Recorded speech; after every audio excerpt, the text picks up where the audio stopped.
Hey guys, this is Alfredo. I wanted to do a video and show you what research I do to figure out which crypto I'm going to mine. Alright guys, what I'm going to do is do a little research on a 3080 Ti, and I'm going to go to whattomine.com. Up here you'll see some tabs that say GPU, ASIC coins, ETC, miners, and GPUs. I'm going to click on GPUs, and here's a list of GPUs. I'm going to scroll down to where I find a 3080 Ti. I'm going to click there, and it's going to give me some information about the 3080 Ti. On the left hand side you're going to see a list of algorithms, and on the right hand side you're going to see a list of coins for those algorithms, their hash rates and the wattage that's going to consume while mining that algorithm. On the right hand side you're going to see a listing of coins for those algorithms. Alright, so what I'm going to do is click on Nexa, and that's going to give me the web page for Nexa on what to mine. It's going to give you what the hash rate would normally be for a 3080 Ti, the power consumption, and then a calculator here that's going to tell you what your profits are based on an hourly, daily, and weekly, monthly basis. On a monthly basis you're going to see that it's producing negative 95 cents. Now just keep in mind that although you're negative for the month, you are still yielding all of the crypto. So when the price goes up, you will take advantage of that price increase. Okay, what I normally do is go ahead and click up here on their website. I right click it, say open a new tab, and it's going to open up their website that they currently have. What I want to do first of all is find out what exchange this crypto lives on, and then additionally find out if any of my temporary mining wallets support this crypto. So I'm going to scroll up here up top. It says exchanges, and here's a listing of exchanges. It does live on a few, so that's great.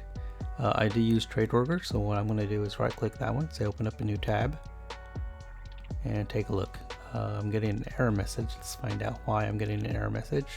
It could be a bad link, so what I'm going to do is go back here to the root of the website and search for it manually. So I did see it was for USDT, so I'm going to search USDT here. I want to search Nexa, type it in, so there it is right there. For whatever reason the link was not working. So it's available on exchange that I use. Next thing I'm going to do is I'm going to check to see if it's available in any of my temporary mining wallets. So I want to talk a little bit more about mining wallets. I use temporary mining wallets that then get transferred to long-term wallets. Currently the wallets that I'm using are Exodus, Trust, Kraken Pro, Coinbase, KuCoin, Moonlit, and Zelcore. Between these wallets they do cover a vast amount of cryptocurrencies that I mine. Now I prefer to mine to my temporary wallets as opposed to creating a new wallet. What I don't want to do is create new wallets. I prefer to mine my temporary wallets. I normally mine to my temporary wallets and then transfer to my long-term wallets, which is an Exodus, which is tied to a Treasure wallet. One thing that I would advise against is mining to an exchange. An exchange should only be used to convert to fiat or to convert to another cryptocurrency. Okay guys, so I looked on all my temporary wallets and I could not find Nexa. So what I've done is I've downloaded the Nexa wallet, installed it onto my computer. So what I'm going to do is go to HiveOS. I'm going to go to my wallets, and I'm going to add a new wallet for Nexa. So what I'm going to do is I'm going to click on Add Wallet. I'm going to select Nexa as the coin. Then I'm going to paste the address for my Nexa wallet, and I'm going to name the wallet. Next I'll just click on Create. So I created the wallet. Next I'm going to create a flight sheet. I'm going to select Nexa. I'm going to select the wallet that I just created. I'm going to select a pool. And I'm choosing Wally Poly. I'm going to click Apply. And I'm going to select a miner. I'm going to select LOL Miner. Next thing I'm going to do is name this flight sheet so I know what it's called. I'm going to type Nexa and then miner and create flight sheet. So what I'm going to do next is I'm going to apply this flight sheet.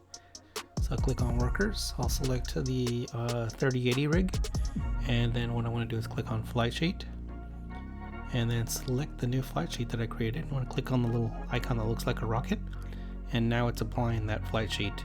You're going to see that the flight sheet is updating the miner. I'm going to click on the refresh icon at the top, and you'll start seeing that the miner begins to mine. Next, what I'm going to do is overclock the cards. I'm going to click on popular presets. I'm going to select the coin, and I'm going to select the very top one just to simply overclock what the HiveOS is suggesting. So what I'm going to do is I'm going to compare it to the other cards, see what the hash rate is compared to the other cards. On this rig I've got two 3080 Ti's.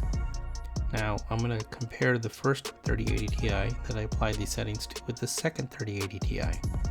So just to get a better understanding, just to see what is happening live, I'm going to go into the miner and take a look at the live data.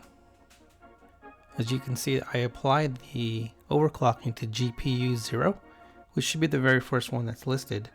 And I'm going to take a look at the miner itself and see what GPU 0 is showing. So right now it's showing 131.22, GPU 1 is 141.21.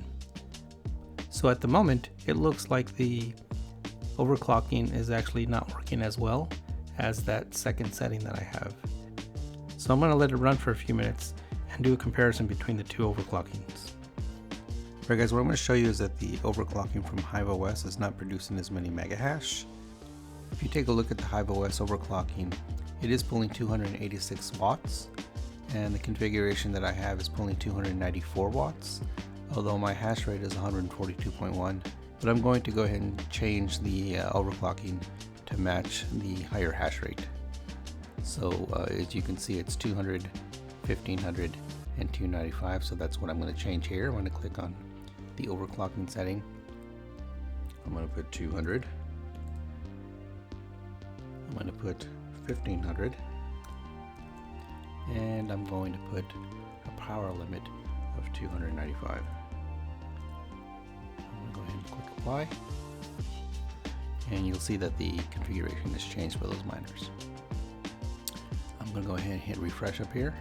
Alright guys, as you can see, it's actually producing a little faster hash rate, 142.3 compared to 142.1, and that is what I wanted. I'm okay with pulling a little bit more watts. Alright guys, I did mention that I did not want to create more wallets, but I did make an exception for Nexa. So this is the wallet, and as you can see, my miner has been producing some Nexa. Alright guys, as always, thanks for watching.